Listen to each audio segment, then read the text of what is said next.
আচ্ছা, ধরে নাও এই ছুরিটা তোমার লাইফে প্রবলেম, আর তুমি এটাকে এরকম করে ধরে আছো, আর ভগবানকে বলছো, ভগবান আমার প্রবলেম থেকে আমাকে মুক্তি দিয়ে দাও, আমি খুব কষ্টতে আছি, আমি কষ্ট পাচ্ছি, আমাকে মুক্তি দাও।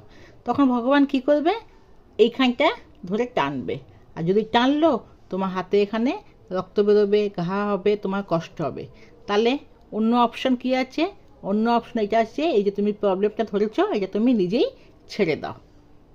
তো ভগবান তোমাকে এইটাই বোঝাতে চাইছে, যদি তুমি কোনো প্রবলেমে ফেসে আছো, বা তুমি ভাবছো তোমার কারো কথা, তোমার সমাজে কোনো কেউ কিছু আত্মীয়জন বললো, সে কথা তোমার মনে গেঁথে আছে, ওইটাকে ভেবে তুমি কষ্ট পাচ্ছ, ওইটাই তোমার লাইফে প্রবলেম, ওর জন্য কেউ তোমাকে ছেড়ে চলে গেল, বা তোমাকে কিছু বলে দিল, তুমি খুব সেটাকে মনে গেঁথে ওটাকে অনেকক্ষণ অনেক দিন পর্যন্ত ওটা তুমি ছাড়তে পারছো না, ওটাকে তুমি ধরে কষ্ট পাচ্ছ, তবে ওটা ছেড়ে দাও।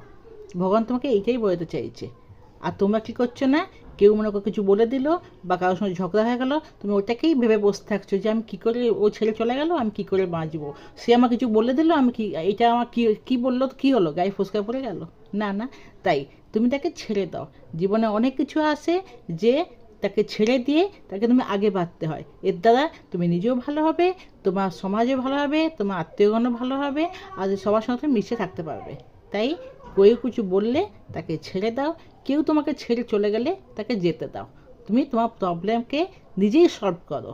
প্রবলেম ধরে রাখলে ভগবান তোমাকে প্রবলেম সলভ করতে পারবে না। রাধে রাধে।